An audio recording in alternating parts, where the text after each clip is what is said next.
So this is for a wig repair. If the wig has actually come away from the head itself, all the items that are available, all the items that are going to be used for this repair are not in the repair kit, but are available either online or through a local fabric or hardware store. You'll need a curved needle, a pair of Spencer Wells, and a pair of scissors and some brown cotton thread.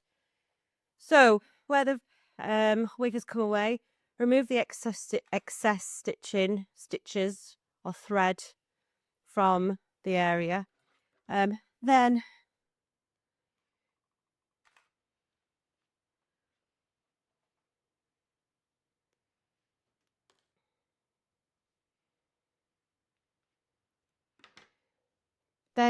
using the curved needle, you want to ensure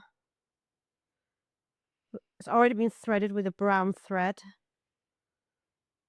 You then want to go through the fabric of the wig into the actual silicone skin and head, a good centimetre inch into the head, and then use a Spencer Wells to pull through, and in the process knotting.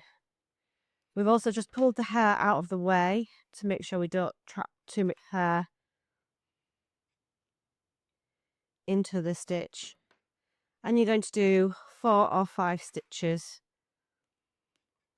to reposition the wig back in place.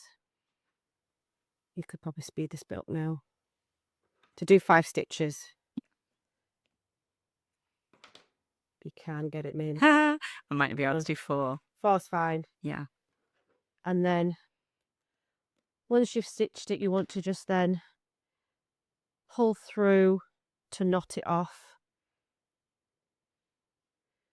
And then cut the excess fabric, cut away. Let's do a little knot as well. A little knot. And then knot the excess thread. Cut the excess away. And then just reposition the hair, pull any through that might have got trapped.